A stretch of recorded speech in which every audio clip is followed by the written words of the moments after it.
नमस्कार साथियों, मैं लाइकराम आपका स्वागत करता हूं अपने YouTube चैनल लेक्चर मैथ में। आज मैं आपको बताने वाला हूं स्थिर विद्युत में कूलाम का व्युत्क्रम वर्ग का नियम। हम सभी जानते हैं कि आवेशों के मध्य दो प्रकार का बल काम करता है। सजातीय आवेशों के मध्य प्रतिकर्षण बल, जबकि विजातीय आवेशों के मध्य आकर्षण बल काम करता है। इस आकर्षण बल के बारे में फ्रांसीसी वैज्ञानिक कूलॉम ने, जैसे बोलते हैं चार्ल्स ऑगस्टीन कूलॉम ने सन 1785 में एक नियम बताया जिससे हम कहते हैं कूलॉम का व्युत्क्रम वर्ग का नियम। उन्होंने बताया कि दो आवेशों के मध्य जो बल लगता है, बल का परिमाण क्या होता है, इन आवेशों के बीच की दूरी कितने होने पर बल का परिणाम में क्या असर पड़ता है। तो उन्होंने बताया कि कूलॉम का व्युत्क्रम वर्ग का जो नियम है जो दो स्थिर बिंदु आवेशों के लिए काम करता है। स्थिर बिंदु आवेश यानी दो बिंदु स्थिर हो, यानी मूविंग ना हो रही हो। तो अपन मान लेते हैं अपने पास Q1 और Q2 दो आवेश हैं और एक दूसरे से r दूरी पर स्थित है। तो ये एक दूसरे को या तो आकर्षित करेंगे या फिर जो प्रतिकर्षित करेंगे। तो आकर्षित करेंगे तो आकर्षण में कितना बल लगने वाला है, प्रतिकर्षण में कितना बल लगने वाला है, इसका मान ज्ञात करने के लिए वैज्ञानिक कूलॉम ने एक नियम बताया जिसे हम कहते हैं कूलॉम का नियम या कूलॉम के व्युत्क्रम वर्ग का नियम।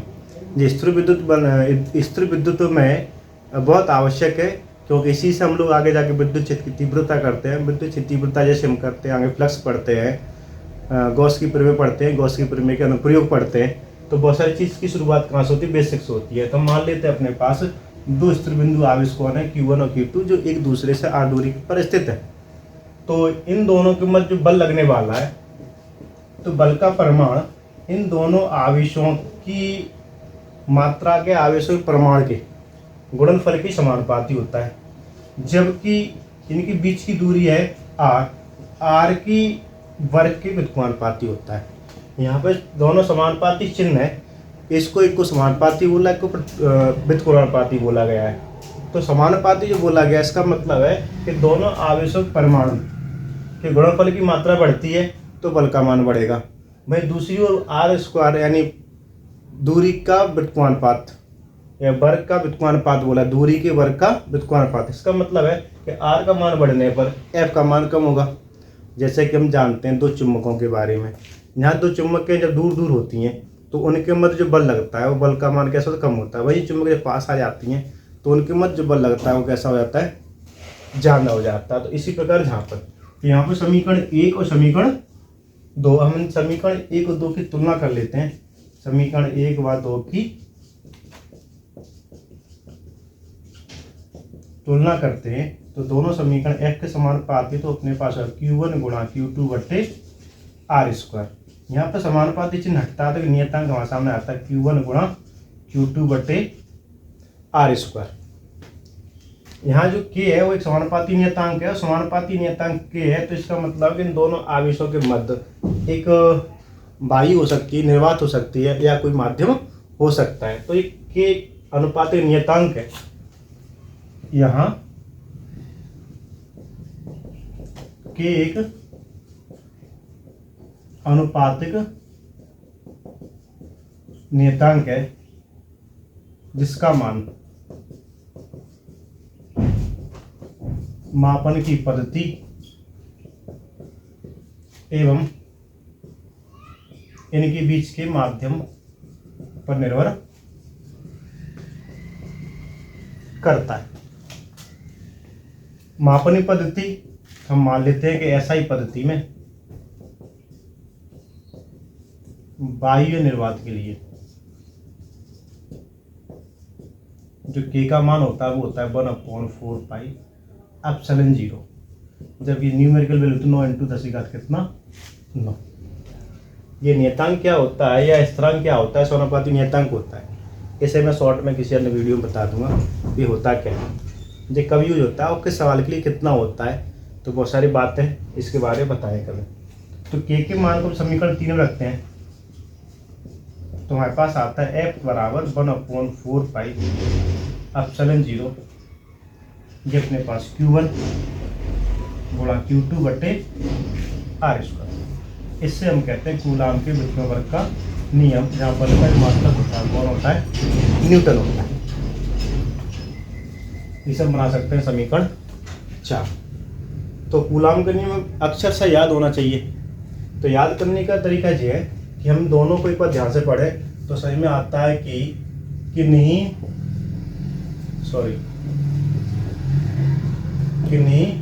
दो स्थिर बिंदु आवेशों के मध्य लगने वाला बल यानी F या बल का परिमाण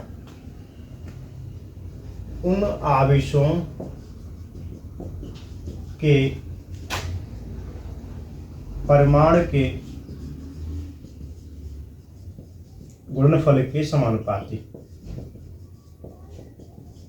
इसमें टाइप थोड़े लिए तथा आवेशों के बीच की दूरी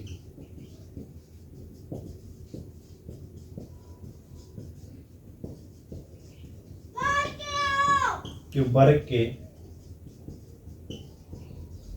व्युत्क्रमानुपाती होता है। तो सादा नियम इसका ये, इसे थोड़ा विशेष करना हो तो हमसे कर सकते हैं क्या, जो बल है बल की दिशा क्या होगी, तो बल होती है आवेशों को मिलाने वाली रेखा क्रिया रेखा के अनुदिश होती है। तो हम इस प्रकार कूलाम का नियम कर लिया। तो हम इसमें आगे सीखेंगे तो एकांक आवेश को परिभाषित करना। ये महत्वपूर्ण सवाल, एकांक आवेश 2 नंबर में 1 नंबर में पूछा सकता है। एकांक आवेश क्या होता है, तो अपन लोग पर इसे समझ लेते हैं। तो एकांक आवेश को परिभाषित करते हैं मिटाने के बाद। एकांक आवेश की परिभाषा के लिए हमने न्यूटन के नियम में जो सूत्र हमारे सामने निकल के आया उसकी सहायता से हम लोग क्या एकांक आवेश को परिभाषित करेंगे। तो हम इसे लिख सकते हैं कि यदि दो आवेश Q1 Q2 एक दूसरे से आ दूरी पर स्थित है, यदि Q1 व Q2 दो बिंदु आवेश एक दूसरे से आ दूरी पर स्थित है तो उनके मध्य लगने वाला बल निम्न सूत्र द्वारा व्यक्त करते हैं।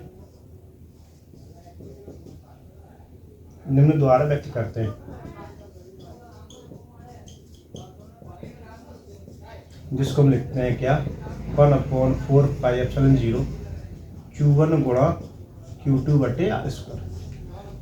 तो यहाँ पे जो आवेश है वो कौन है, Q1 और Q2, यहाँ दो आवेश है।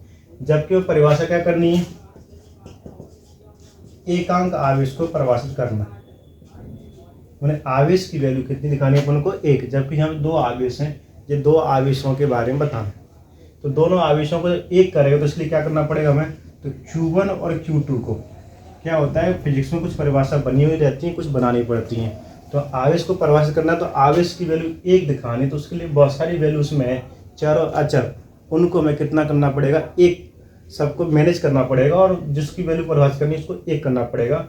तो Q1 और Q2 की जगह मान लेते हैं Q, जो R है उसकी जगह मान लेते हैं कितना, Q1 Q2 मान लेते हैं Q कूलाम आवेश मान लेते, दोनों जो आवेश है आपस में कैसे बराबर है, उनके बीच की जो दूरी है वो कितनी मान लेते हम लोग, 1 मीटर है।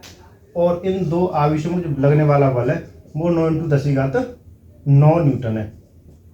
ऐसा हमने क्यों किया, ये सारी वैल्यू जब हम पुट करेंगे तो इसमें जो Q का मान है वो 1 आ जाएगा स्वतः है।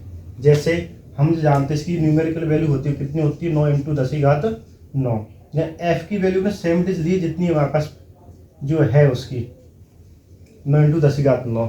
और ये दोनों आवेशों को कितना कर दिया हमने, 1 कर दिया। यानी पहले Q1 की जगह पे Q, दूसरे Q2 की जगह पर Q, R की जगह पे 1। तो यहाँ हम देखेंगे तो 9×10⁹ आपस में क्या कैंसिल, यहाँ पर आ जाएगा 1, यहाँ Q² बटे 1। तो देखेंगे तो अपने पास आएगा Q² बराबर 1 और Q की वैल्यू उठाए तो +-1 आ जाएगा। तो Q की वैल्यू +-1 मिल रही है, इसे बोलते हैं हम लोग एकांक आवेश। एकांक धन आवेश भी कह सकते हैं, एकांक ऋण आवेश कहते हैं। आवेश की वैल्यू यहाँ पे कितनी है, 1 है। तो आवेश की ऋणात्मक वैल्यू 1 कब बनी, जब हमने दोनों आवेश समान परिमाण के ले लिए। दोनों आवेश की बीच दूरी कितनी ली हमने, 1 ले ली। और हम कल्पना करेंगे यहाँ पे एप्सिलॉन 0, इसका मतलब वायु निर्वात के लिए है। तो वायु निर्वात में 1 मीटर की दूरी पर स्थित समान परिमाण के आवेश यदि इतने बल से इतना बल यदि महसूस करते हैं, अनुभव करते हैं, तो दोनों आवेशों को हम क्या कहते हैं, या प्रत्येक जो आवेश होता है उसमें एकांक आवेश कहते हैं।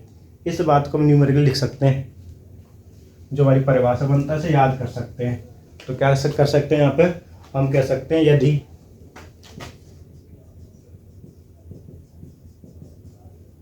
समान परमाणु के दो सजातीय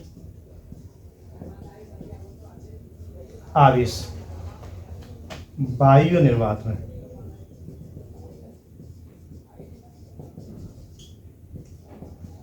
एक मीटर की दूरी पर स्थित होने पर 9 × 10⁻9 न्यूटन बल का अनुभव करते,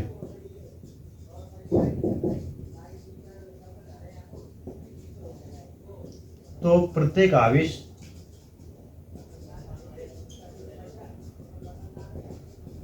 एकांक आवेश कहलाता है। यहाँ जो आवेश है जिसका मतलब कूलम होता है, ये कैसी राशि है, अदिश राशि है। तो हमने कूलम का नियम समझा, कूलम के नियम की सहायता से हमने किसको परिभाषित कर दिया, एकांक आवेश को परिभाषित कर दिया। तो एकांक आवेश बहुत काम की चीज़ है।